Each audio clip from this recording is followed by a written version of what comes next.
Tanggapin mo tong letter na sinulat ko para sa'yo, Kinsley. Love letter?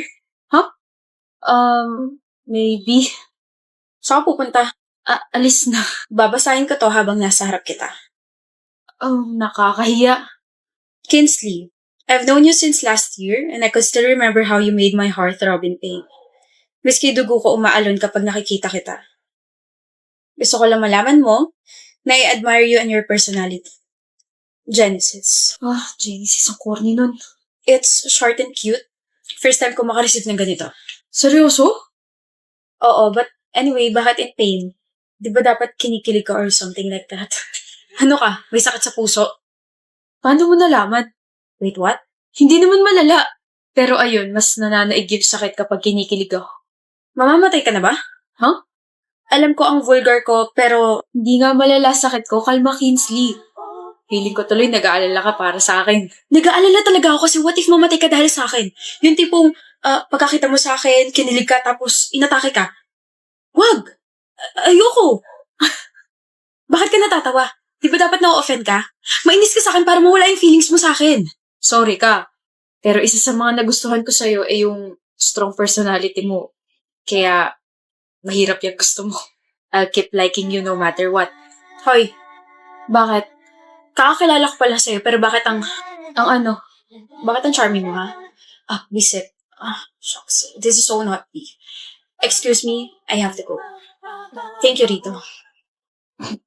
See you when I see you, Kinsley. Thank you for reading my letter. Happy birthday, Kinsley. Binigyan mo pa rin ako ng regalo. Ayaw mo ba? Gusto.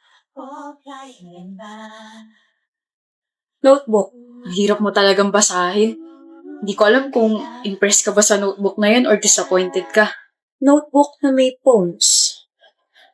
Sinulat mo? Hey, oo. Mahilig ka talaga magsulat, no? Sobra. Tapos alam mo ba? Kinikilig ako. Sabi mo nahihirapan kang basahin ako, kaya ayan. I just told you what I felt. Kinikilig ako.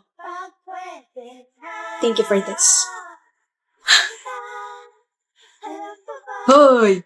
Ano ba? Sungit mo naman po. Sino ba kasing inaantay mo? Malayo pa lang, kita na kitang nakatulala dyan. Ikaw inaantay ko.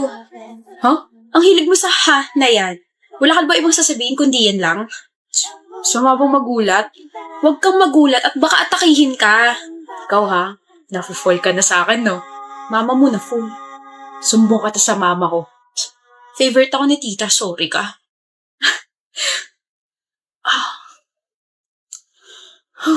Kalma.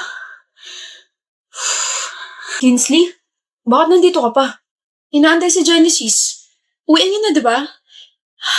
Kanina pa siya hindi nagre-reply sa akin eh. Kanina pa sinugod sa ospital si Genesis. Mukhang tuluyan na nag-fail yung heart niya eh. Sabi niya hindi naman malala sakit niya eh. Kinsley, nag-flatline na daw siya. Ano? Gusto ko na umuwi. Hindi pa pwede. Sorry. Nagulat ba kita? Kinsley? Hi. Tagal mong gumising.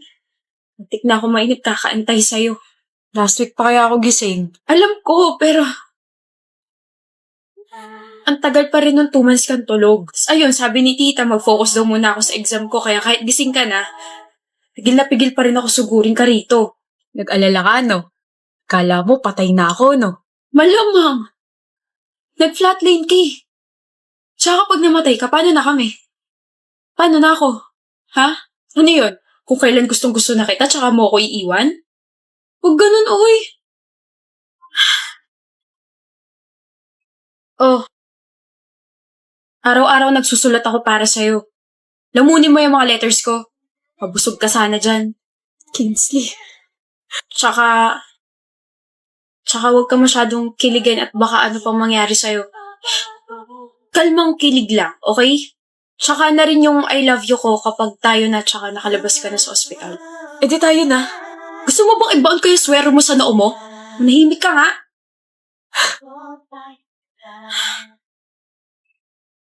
Alam mo pre, konti na lang, mapapagkamalan na kitang libro dahil wala ka na ibang ginawa kundi magbasa. Try mo rin magbasa, baka tumalino ka. Try mo rin kayo makahilubilo para naman lumago yung love life mo katulad ko. Bupanes. Pwede ka ba lumayo and let me have my peace again? Ayoko. Gusto ko muna malaman kung sino nagugustuhan mo ngayon para matulungan kita. Kapag sinabi ko ba, lulubayan mo na ako? Oo naman. Story. Bilis nun. Ano nga ako? Tinatanong ko kasi kung sino nagugustuhan niya ngayon tapos ang sagot niya ay ikaw. Talaga? What a coincidence kasi gusto rin kita. Talaga? Talaga. Oh, wait, yun na yun? Bakit parang ang bilis? Bakit parang walang kanilig sa inyong dalawa? Hindi ito yung ini-expect kong confession. Bakit parang ako lang yung nagulat? Like, yun na yun? Sure na ba? Ano ba dapat? Dapat maging super shy kayo after that sudden confession. Dapat hindi kayo makatingin sa isa't isa, tapos dapat gumaganto kayo. Talaga ba? Ganon! Ngumiti naman kami. Yes, pero ganito. Ano yun? Ay naku, Tori tsaka Evo. Akong bahala sa inyong dalawa. Ano meron? Ewan ko. Nagbabasa ako ng libro tapos sabi ni Hansel punta raw ako dito sa pwesto niyo eh. Nagbabasa ka rin? Oh, ikaw rin? Ayan, nandito po tayo ngayon sa pagpupulong ni Hansel para naman magkaroon ng buhay yung love life ninyo. Bibigyan ko kayo ng mga papel na naglalaman ng mga pick-up lines tapos after nito, magiging masigla na ang inyong love life. Okay? Seryoso ba? Oo. Oh. Mahalin mo palagi sarili mo tapos idamay mo na rin ako. Gusto kong matulog pero mas gusto kita. Sabi ni Mama, bawal na raw ako gumala. Stay na lang daw ako palagi sa buhay mo. Ikakagalit ba ng araw kung sa kagwapuhan mo ako nasisilaw? Ano yan? Mga bato ba kayo ha? Lagyan nyo naman ng expression. Kiligin naman kayo. Kinilig ako. Ako rin. Alam nyo, sa estado nyo, malabong maging kayo. Ang boring yung dalawa! Ano? Kayo na ni Tori?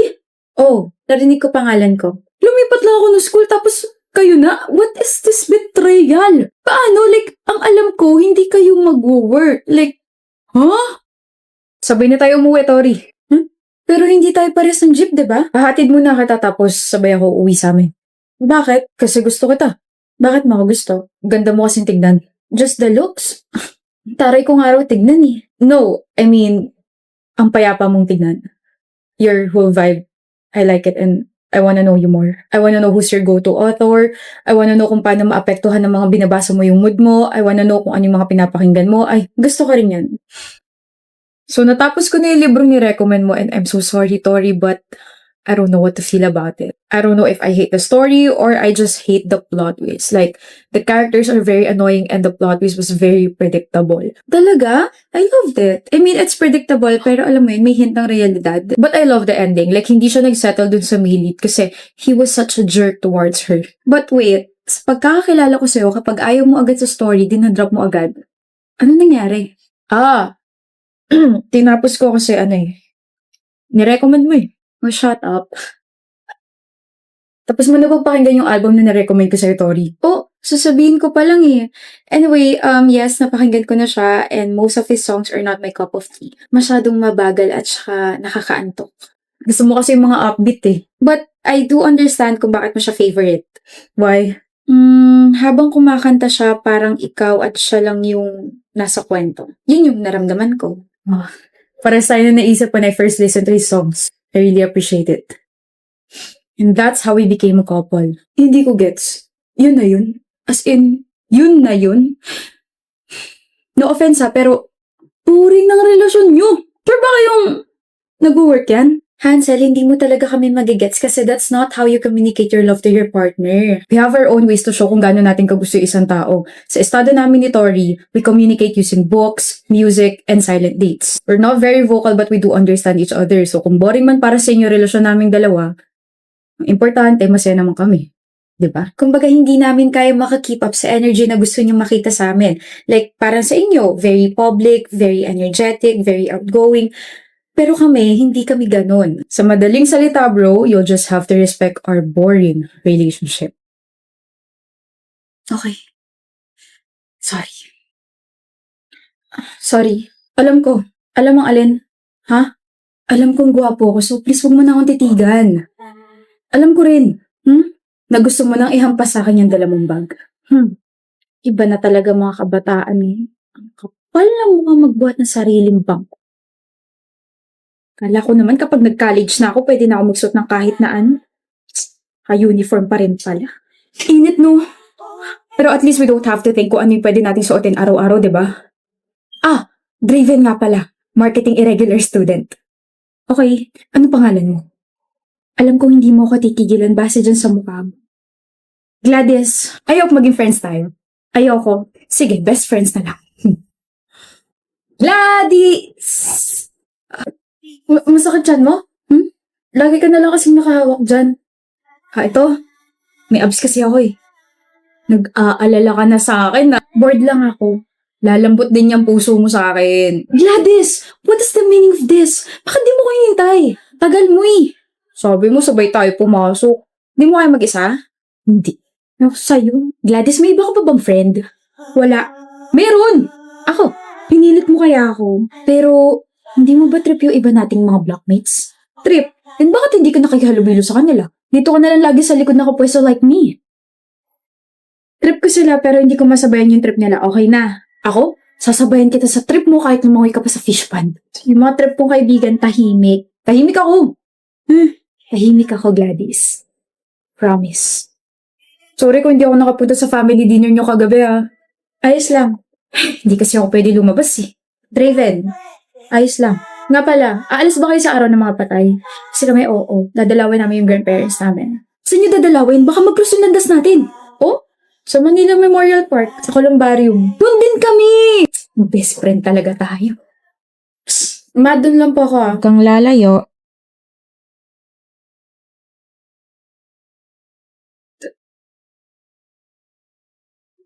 Draven Galvez. You know my brother? Po? Brother? I'm sorry, I'm just surprised. First time kasi na may ibang tao lumapit sa vault niya. Draven Galvez? Draven Galvez, kilala mo ba siya? He doesn't have any friends, pero based from your reaction, parang kilalang kilala mo siya. Patay na siya. Huli ka na sa balita. Since last year pa, 2 saksak sa tiyan. He was murdered inside the campus. Gladys! Bakit nandito ka sa campus? Araw ng mga patay na Bakit naka-uniform ka? Bakit? Totoo ba? Totoo bang patay ka na? Sorry, hindi ko sinabi.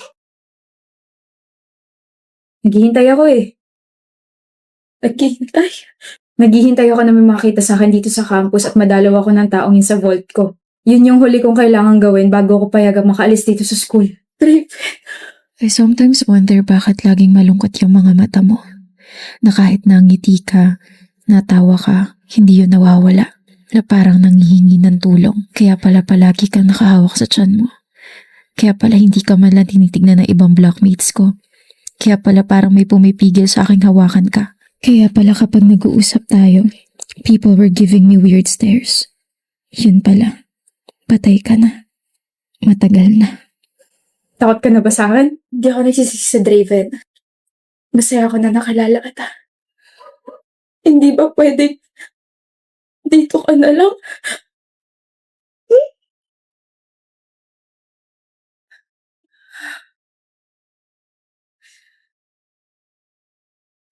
Gusto kong punasan yung luha mo kaso dito ka na lang. Gladys, hindi na pwede.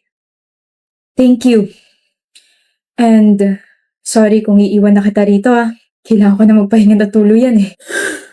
Bye-bye, Gladys. Salamat sa lahat. And that's it. That's the end of her story. I didn't even get a chance to sabihin I fell in love with him. I fell in love with Draven.